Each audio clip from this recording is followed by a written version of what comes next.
Respekti i nënës me sëmundje mentale. Ky është një tregim i vërtet dhe shumë prekës, të cilin e rrëfen një mjekë muslimane e cila thotë: një ditë në ordinancën time hyri një grua e cila ishte në të 60-tat e shoqëruar nga i biri i saj, i cili ishte në të 30-tat. Ajo që ma tërhoqi vërejtin ishte kujdesi i tij i tepërt ndaj saj. E kapte për dorë, i rregullonte mbulesën dhe i afronte ushqimin dhe pijen.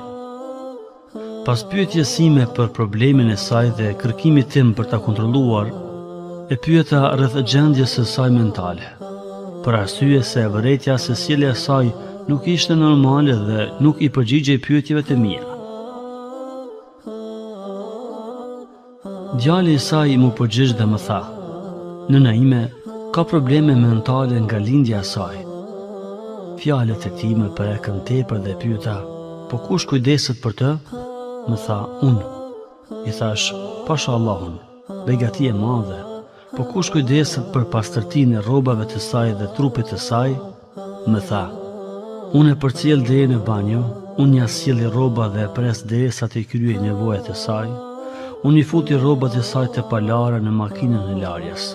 Unë i shtri ato të thahen dhe unë ja blej rroba që i nevojiten." I thash: "Po pse nuk ja sjell një shërbëtore?" Mu përgjigj: "Nëna ime është e mirë, i shëmbëlloj një fëmijë. Asnjëherë nuk ankohet dhe frikohem se shërbëtorja do ta dëmtoj." U mahnita nga fjalët e tij dhe nga respekti i tij ndaj saj dhe i thash: "Po ti, a je i martuar?" Mu përgjigj: "Unë jam i martuar dhe kam fëmijë, elhamdulillah." Atëherë, gruaja jote kujdeset për nënën tënde, i thash.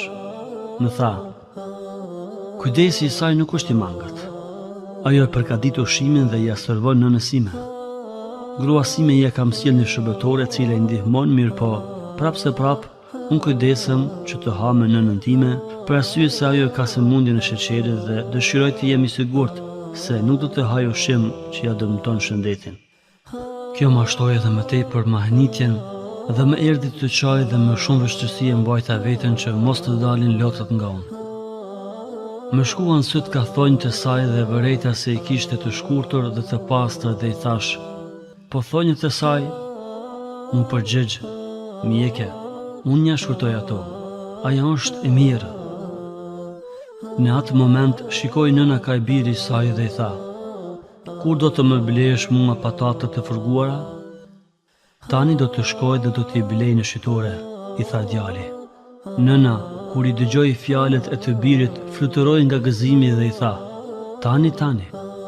I biri ju kthye dhe tha: "Pasha Allahun, unë gëzohem për gëzimin e saj më shumë se sa për gëzimin e fëmijëve të mi të vegjël."